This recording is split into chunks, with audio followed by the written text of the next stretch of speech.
But before that, it is time to talk to the athletic director from San Diego State. He is Jim Sterk, and he is coming off a nice bowl game trip in which the Aztecs took care of Cincinnati.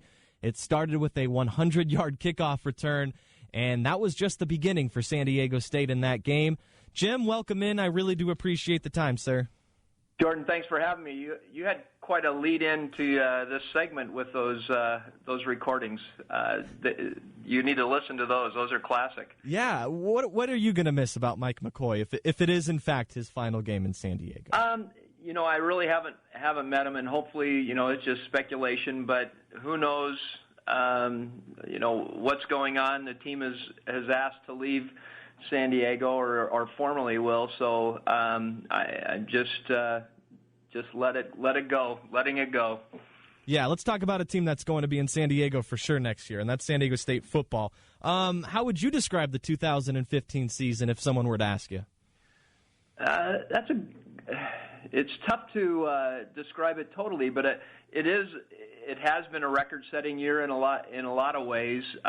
Started off slow, as everyone knows, and then winning 10 straight is quite an achievement for any team, and it tied a record, I think, 46 years ago or something, 1969. So as far as the Aztecs go, so a great year, record-setting year, and a really satisfying one with the win over Cincinnati, a team that has beaten a UConn, a University of Miami team, others like that, and so a good win in a great place, and it was a great way to finish it off. So I know Cincinnati had some big wins this year, but if we're being completely honest, Jim, you would have loved to see this Aztec football team go up against a team like, I don't know, USC, a team in the top 25, and maybe the same bowl game. Maybe you would have wanted to go to Hawaii still, but you would have loved to see this team and how they would have matched up against a top 25 team this year, no? Yeah, I think so. I think Rocky really felt, and I think from looking at our team, they could compete with anybody in the top 25, and I think that would have been a great challenge, but a great opportunity, and I think it probably would have vaulted us then into the top 25 by the end of the year. Just looking at the standings and everything, it might be tough for us to get there, but with a convincing win that we had, maybe we do get in. Yeah, I mean, if you couple in the 10 straight wins, undefeated in conference, I know there's a lot of teams. I think right now the AP has the Aztecs as 30th in their rankings, and some teams to really jump over. And right now, a lot of those teams between 20 and 25 are winning their bowl games, but you're not ruling it out yet. There's still a chance that the Aztecs do finish in the top 25. Yeah, and the AP and the coaches, I think we were 28th, and so I know one or two teams have lost already, and so there is opportunity. There's a lot of bowl games to be played yet, so we'll see where it ends up. But I think everyone can be happy, and the exciting thing is we've got a lot of guys coming back, and should set up a great season next year. Let's talk about the head coach a little bit. Rocky Long, earlier in the year, the Union Tribune had a story saying that he probably should be fired, and then he becomes the Union Tribune Sportsman of the Year. So Rocky Long helps guide the Aztecs to a 10-game winning streak. What did you see from the head coach? Well, something that I saw a long time ago. I've watched his career develop and from afar, but it's been fun being close to him and being a part of a program that he's leading a football program in, and so he's a guy that I think is very determined, not a lot of flash, but really a quality individual as you get to know him, and those folks that have. I think one of the reasons he was the UT Sportsman of the Year. They realize what kind of person he is behind the success that he's had this year and has had. So he's the winningest coach in Mountain West history. He I think one of the best first 5 years in Aztec history, and set a record this year. So he does a great job managing the program. From his coaches, he was able to attract some quality coaches. We have, counting himself, we have 4 head coaches on this team, or have been head coaches, and so there's great experience.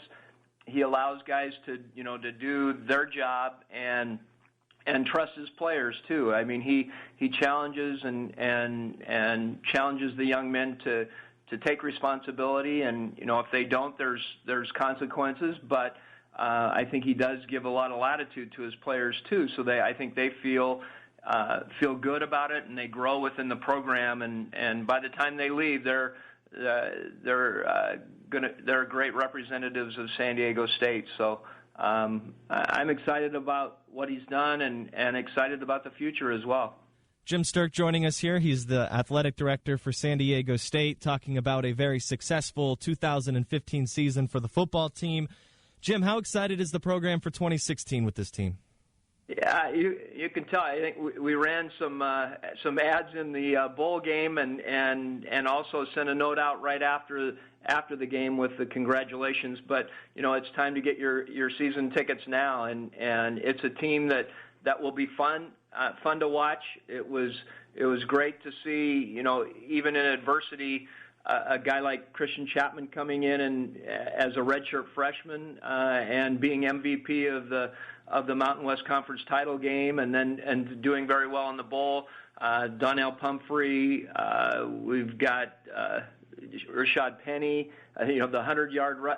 I think he leads the nation, or he was in the top 3 going into the final game in kickoff returns. So I think there's a lot of weapons coming back, and I think probably 9 out of 11 defensive players as well. So quite a few players coming back. Some new ones will be added, and it should be a fun year. We've got a great home schedule with Cal coming in, and then having our Mountain West schedule as well. So it should be a fun year. Looking forward to it, and there's a lot to be done before that time. Yeah, what can you give us some insight on what does happen until 2016 for the football program? Like, what do they go through now? What are they doing now? Well, they get a little bit of a break, and actually we're in the process of remodeling the weight room, so it's a good time to do that, and then we'll do the final renovation in May once they get a little break there. But they get back to work, when school starts, weight workouts start, and then Rocky usually, I haven't seen the schedule yet, but usually tries to have an early spring practice in February, March time. So he gets that over, and then I think it's been good for our program to do that. And then by the time August comes around, they're ready to start full-time practice. But obviously they work in the off season. They're here in summer school. They work out there, and so there's very little breaks, but they do get some, and they're students too, so they have to take care of business there. How much does this season, the way it went in 2015, finishing on a 10-game winning streak, perfect in the Mountain West, winning the Mountain West championship game, blowing out the opponent in your bowl game, how much does that raise the bar for your expectations next year? Well, the good thing about a bowl win is it lasts, about 6 months. So it lasts until your first game till September, 6 or 7 months. So it's a great way to finish. It gives a good feeling coming back, both from a player standpoint and from a fan and community standpoint. So I think you can build in both areas, and I know Rocky's looking, and they're in the recruiting mode, and they've got a lot of commitments already, and really trying to focus in the San Diego area. So I think you'll have a good group from San Diego to add to it, and then some transfers, a few there, and a few freshmen outside of the state. But they're building that, and then from an administrative standpoint, building on the momentum that this program has done, building and building up for more support for next year, and continuing to create an atmosphere that's one of the best in the Mountain West. And speaking of atmosphere, last question for you, Jim. The atmosphere for at Viejas for that Kansas game, although it was a loss against the Jayhawks, it sounded like that place was nice and loud, and I'm sure the Aztecs hoping to carry that kind of atmosphere into conference play. Yeah, an important game, to start the year tomorrow night, and with Wyoming coming in, they actually do lead the series, and they beat us in the championship game last year in the Mountain West Conference. So they're a team to be reckoned with, and I know Coach Fisher and Dutcher and staff and players are excited. You know, it's kind of a fresh start, and they can make their own mark in this conference. So it should be a fun atmosphere. The students are out, so it might be a little fewer of them, but it's still a great atmosphere in Viejas, and it should be a great basketball game. Jim, I really do appreciate the time. It was a very fun football season. The basketball season will get into conference play tomorrow against Wyoming. Thank you so much for the time this year. It's greatly appreciated. Jordan, thanks for having me on, and thanks for your work as well, and we'll see you in 2016. Will do. Jim Sterk, the athletic director for San Diego State, stopping by here on San Diego Sports Leader, the Mighty 1090, as the Aztecs get ready to open up their conference play against Wyoming